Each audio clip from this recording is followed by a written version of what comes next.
open our journey by plunging deep into the heart of West Africa, where the boundaries of nations crisscross the sprawling savannas, jungles, and rivers.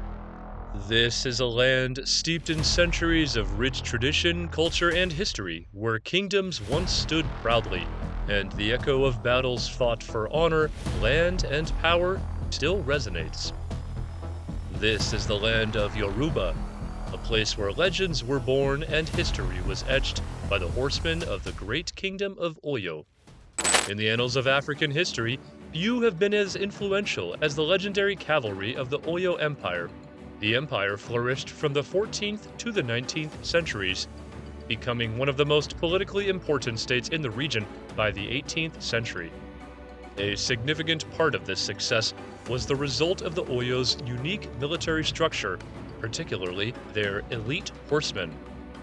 The lives of the Oyo horsemen weren't confined to battle and political pursuits. They were deeply intertwined with the cultural and spiritual life of the empire. The Yoruba people had a vibrant and complex religious system, and the horsemen were no exception to these beliefs. They carried with them charms and amulets bestowed upon them by the Babalawo, the traditional Yoruba diviner. These amulets, known as ogun, were believed to offer protection in battle, ward off evil spirits, and bring victory. It's said that each horseman had his personal ogun, a spiritual connection that guided him in war and life. The horsemen of Oyo were not merely a fighting force. They were an embodiment of the courage, discipline, and strategic acumen that the empire represented. The introduction of the horse, a symbol of power and prestige, into the military configuration of Oyo marked a turning point in its evolution as a formidable force. Moreover, the horses of the Oyo Empire were revered as much as the warriors who rode them. The bond between a horse and its rider was not just physical but spiritual. The Yoruba people believed that the horse was a spiritual entity, a creature that carried its rider in this world and the spiritual realm. Hence, the loss of a horse was mourned like the loss of a human life.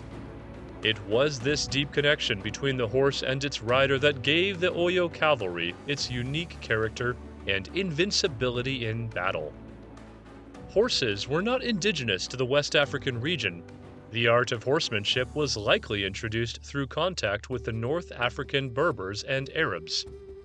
These intercontinental interactions brought about a significant shift in the military capabilities of the region, with the Kingdom of Oyo being one of the chief beneficiaries.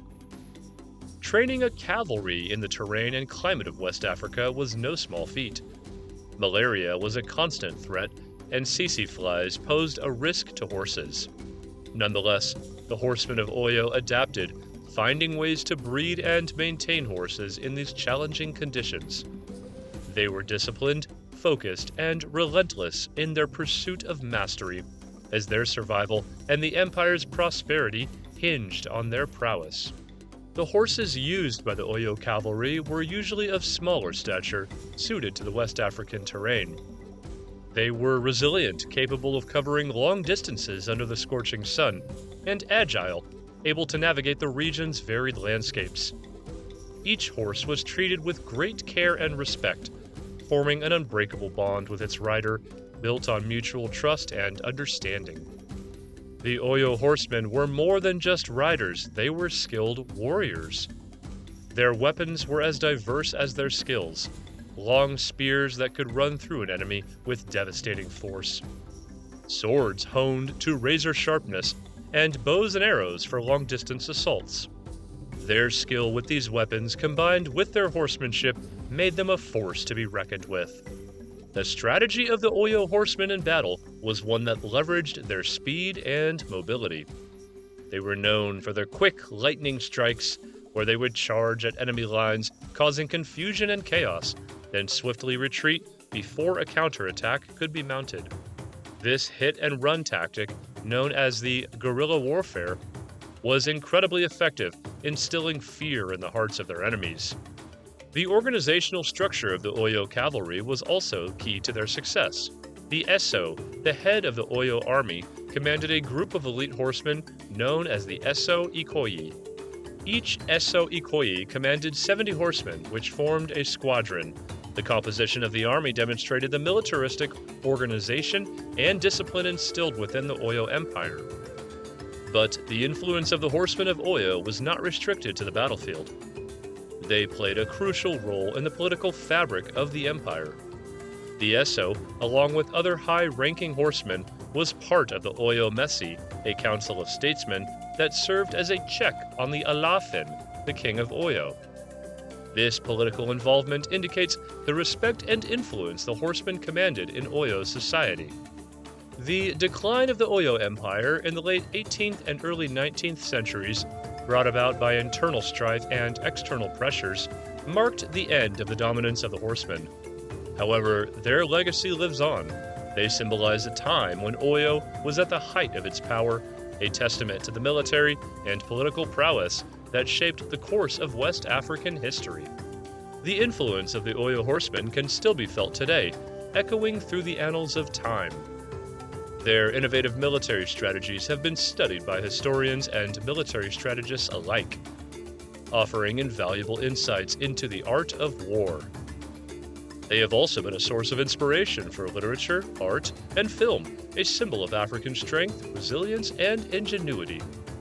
Moreover, the story of the Oyo horsemen serves as a reminder of Africa's often overlooked military history.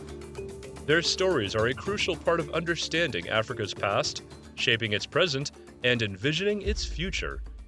They remind us of Africa's strength and resilience, its capacity for innovation, and its rich cultural and historical heritage. In conclusion, the Horsemen of Oyo were not just warriors. They were the embodiment of a society, a culture, a time, and a place. They were the carriers of tradition, the instruments of power, and the bearers of history.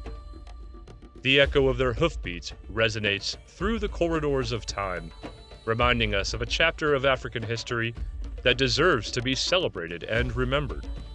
So, as we journey away from the plains of Yoruba, we take with us the tales of valor, courage, and ingenuity. The stories of the Oyo horsemen serve as a beacon, illuminating the rich tapestry of African history. Their legacy stands, a testament to their indomitable spirit and their enduring impact on the course of history. The Horsemen of Oyo may no longer ride across the plains of West Africa, but their influence lives on, etched in the sands of time. As we leave the fertile plains of the Yoruba, we carry with us stories of the warriors who shaped the African history. The legacy of the Horsemen of Oyo serves as a timeless testament to the indomitable spirit of Africa, a spirit that continues to thrive and evolve.